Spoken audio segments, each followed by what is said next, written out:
Hey everybody, and welcome back to another book review. So I just finished the first in a new series just released last year, this year, and that is the Drew Collins University series, also known as The Secret World of Maggie Gray. So the first book in the series is called The Secret World of Maggie Gray, and it is by a person that just goes by one name, Granger. From what I have found, appears to be a Black female author, which makes sense based on the story. So I saw an ad for this, I don't know, at some point last year, and I just threw it on my list. And from what I was gathering, it seemed like it might fall into like the thriller kind of murder mystery, crime stuff that I've been reading from some newer authors. Think like Ace of Spades, and so I was kind of intrigued by this, but then I was also intrigued because it was like, if you like Harry Potter, you might like this, which we all know, take with a grain of salt, because there's been several series, and I've been talking with other friends who are also former Harry Potter people, who were like, yeah, it said that it was like Harry Potter. It wasn't anywhere close to Harry Potter, you know? But this one also said like, hey, if you like this, you might like this. And I was like, I just threw it on the list, you know, I'll get around to it whenever. And then I realized a couple months ago that there is no physical book. You could get a digital book or the audiobook. So this one I am doing fully audio because I just don't like reading digital. It's really, really hard for me to read stuff digitally. And so I was like, I will just audiobook this. Really glad I did. Easy follow through with it. But in terms of, is it like Harry Potter, the best way that I can describe this book, it is Harry Potter meets Percy Jackson meets the TV show Insecure with Issa Rae, and all of it at an HBCU. Yeah. So the story is about a girl named Maggie Gray, who is she's in a master's program at some university in Georgia somewhere. I don't remember. I think it says, but like that gets overshadowed by the fact that she is offered a position in this, was told to her as a summer program. And she's offered this by her professor. He writes her like a letter of rec or whatever. And so she gets in, but she literally knows nothing about it. She's just told, show up at this location and then you'll figure out how to get there. And so as the story goes on, you find out that this is a HBCU for gifted and magically specialized African Americans. And so she is thrust into this world that she doesn't really know anything about, that, you know, definitely kind of one of those girls that grew up in for Harry Potter people, the Muggle world.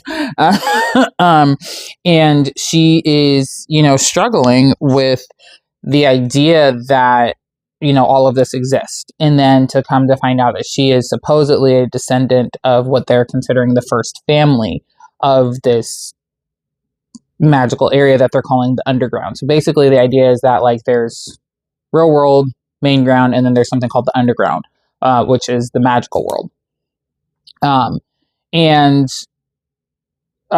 So she's thrust into this university and she's just kind of taken along for this ride of figuring out who she is.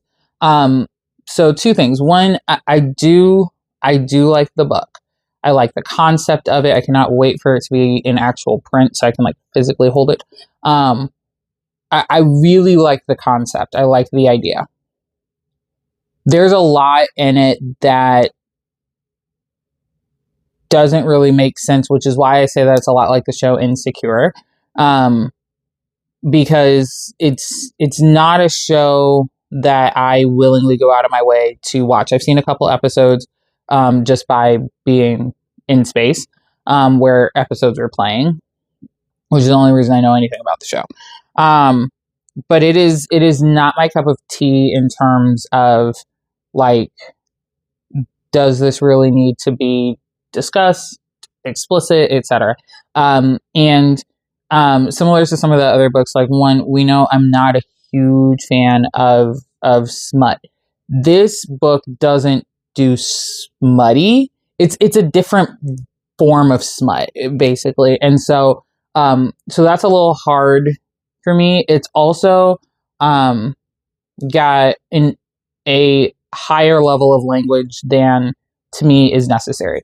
And that part of that is like, I'm a big person where, if the language is used decently, it makes sense. This one, it like overdoes it. In a lot of times, or a lot of the scenes is just overdone. Right.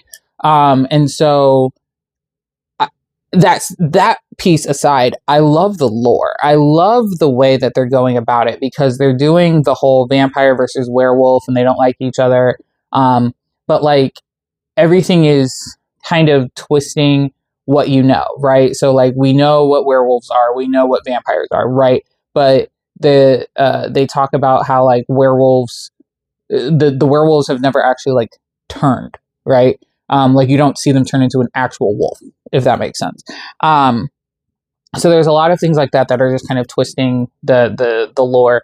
And then also just kind of like this concept of like an HBCU for magical people, and that it's not the only one, that there are others. But this is like the more elite of the schools, or they think they're the more elite. So yeah, it's lore wise, love it. Language wise, little less so. And so because of that, I give it a 4.5. I also, I don't know, I just felt like some things were kind of dragged out a little longer than they needed to be in writing, and then other things were repetitive. It almost felt like this might be the author's first book, and I haven't been able to find a whole ton about the author. But it just seems like this was like a first write or first draft almost. And so I'll be curious to see how the second book goes, because I just rolled like when the first audiobook ended, it rolled right into the second one. So I was like, oh well, that works. But it is one of those where I did feel like the cliffhanger was so good. So like, in the story, Maggie and her friends, they decide they're going to throw this house party, which is more or less.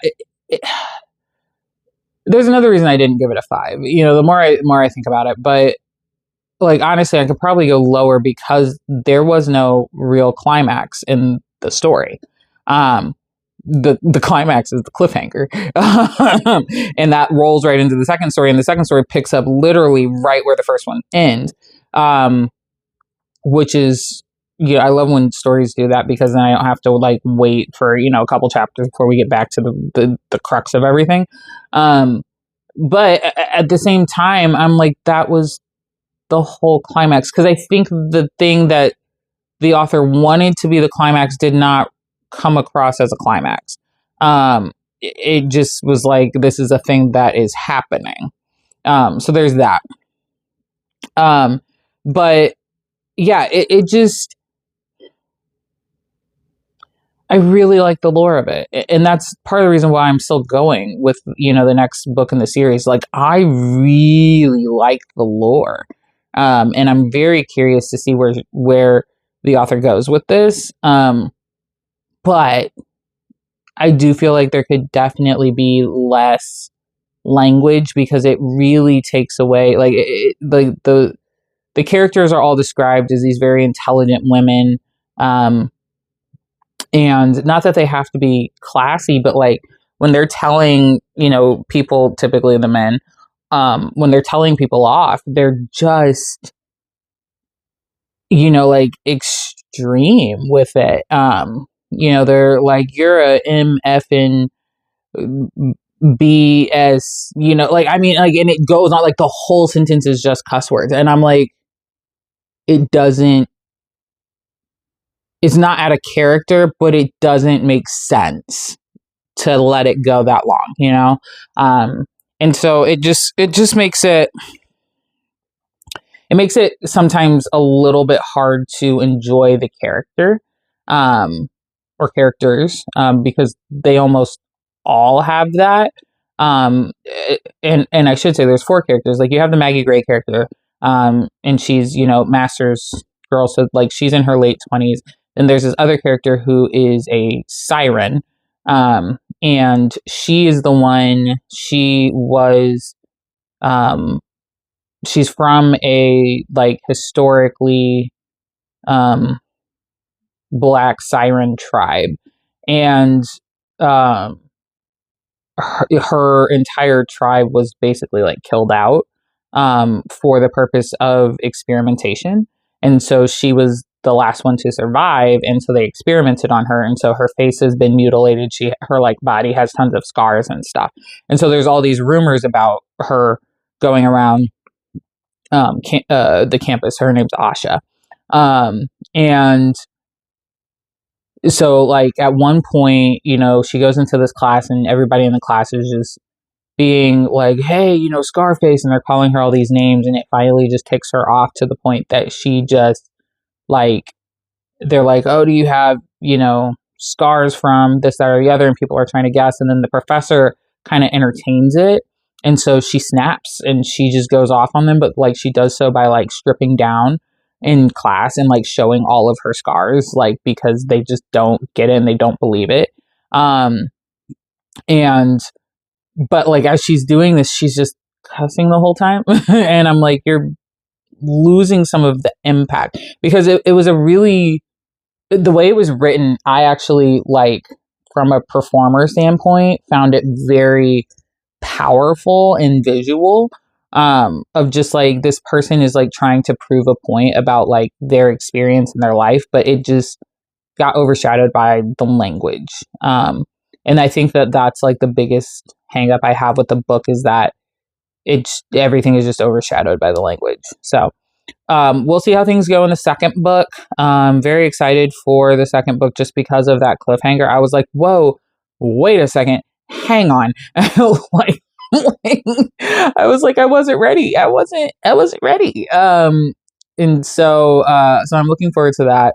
But like I said, if you can get past language, the lore of it is so good. It's so just well thought out, and just takes everything that from, like, mythological creatures and magical creatures, and just smashes it all into one beautifully.